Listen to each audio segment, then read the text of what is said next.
ये है talks news network और आप देख रहे हैं पॉलिटॉक्स, राजनीति का कच्चा चिट्ठा। एक समय था जब कांग्रेस पार्टी का पूरे देश में राज होता था, लेकिन आज उसकी सत्ता बस 2 राज्यों में सिमट कर रह गई है। पंजाब में अंदरूनी कलह की वजह से कांग्रेस का किला बिखर गया, तो वहीं उत्तर प्रदेश में 400 से अधिक सीटों पर लड़ने के बावजूद महज 2 सीटों पर ही जीत मिल पाई, जो कांग्रेस के इतिहास में अब तक का सबसे बुरा प्रदर्शन है। कांग्रेस के लिए यूपी से अच्छा तो मणिपुर रहा, जहां 5 सीटें उसके खाते में आईं।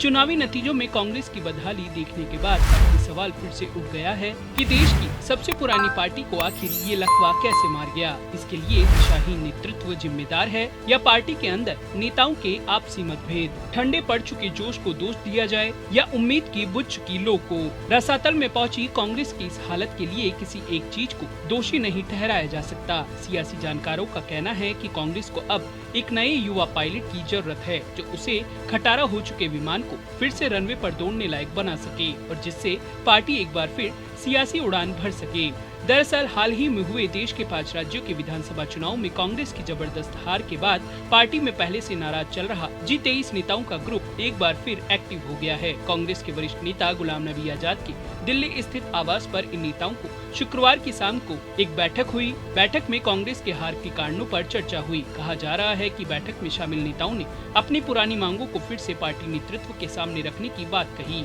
ये नेता लंबे समय से स्थायी राष्ट्रीय अध्यक्ष बनाने की मांग कर रहे हैं। यही कारण है कि चारों ओर से घिरता देख कांग्रेस आलाकमान ने रविवार को CWC की बैठक बुला ली है। इस बैठक में कांग्रेसी दिग्गज बैठकर हार की समीक्षा करेंगे। सूत्रों की माने तो बैठक में हार के कारणों के पोस्टमार्टम के बीच नए अध्यक्ष की मांग पर भी विचार होना तय है। हालांकि आपको बता दें कि कांग्रेस ने अध्यक्ष चुनाव के लिए कार्यक्रम जारी कर रखा है और चुनाव प्रक्रिया जारी है। आपको बता दें कि पार्टी से नाराज G23 ग्रुप के नेताओं की मांग है कि पार्टी में ऊपर से लेकर नीचे तक हर स्तर पर बदलाव हो। सूत्रों की माने तो शुक्रवार को गुलाम नबी आजाद के घर पर हुई बैठक में G23 के नेताओं ने अगले अध्यक्ष के रूप में सचिन पायलट जैसे किसी युवा और अनुभवी चेहरे को आगे बढ़ाने की बात कही है। अब देखना होगा कि पार्टी में हाशिए पर चल रहे इन नेताओं की कितनी सुनी जाती है। वहीं दूसरी तरफ कांग्रेस से जुड़े सियासी जानकार मानते हैं कि किसी युवा चेहरे को पार्टी की कमान सौंपी जानी चाहिए। राहुल गांधी के मना करने पर जिन नेताओं की दावेदारी सबसे मजबूत होगी, उनमें सचिन पायलट एक हो सकते हैं। हालांकि कांग्रेस के ज्यादातर नेता राहुल गांधी को ही फिर से अध्यक्ष बनाने की मांग करते रहे हैं। ऐसे में कांग्रेस का नया अध्यक्ष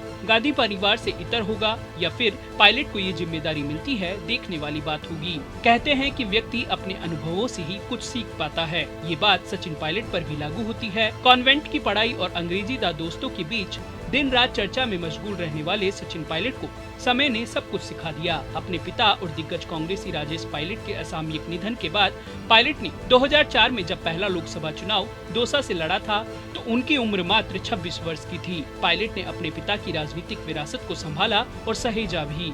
पायलट ने राजनीति में अपनी पहली लैंडिंग ही दौसा में ऐसी की कि उसके बाद उन्होंने कभी पीछे मुड़कर नहीं देखा। दौसा जब सुरक्षित सीट हो गई तो अजमेर से भाग्य आजमाया और उसमें वे विजयी हुए। 2012 में UPA 2 में मनमोहन सिंह सरकार में सचिन पायलट को संचार एवं सूचना प्रौद्योगिकी के साथ कॉर्पोरेट मामलों के मंत्रालय का स्वतंत्र प्रभार सौंपा गया। आपको बता दें कि उस समय सचिन पायलट मनमोहन मंत्रिमंडल में सबसे कम उम्र के सदस्य थे। सचिन पायलट की काबिलियत को देखकर ही उन्हें राजस्थान प्रदेश कांग्रेस अध्यक्ष बनाकर भेजा गया था। पायलट ने जब प्रदेश कांग्रेस अध्यक्ष पद की कमान संभाली, तब कांग्रेस 2013 के विधानसभा चुनाव में मात्र 21 सीटों पर सिमट कर रह गई थी। सचिन पायलट को राजस्थान आते ही तेज झटके लगे। मोदी की आंधी के कारण 2014 के लोकसभा चुनाव में राजस्थान की सभी 25 सीटें गंवानी पड़ी। पायलट स्वयं भी अजमेर से हार गए, लेकिन पायलट ने इस निराशाजनक वातावरण के बावजूद भी पांव नहीं छोड़े और राजस्थान में ही रहकर मुकाबले की ठानी। पायलट इस मिशन में जुट गए कि राजस्थान में कांग्रेस कैसे फिर से सत्ता में लौटे।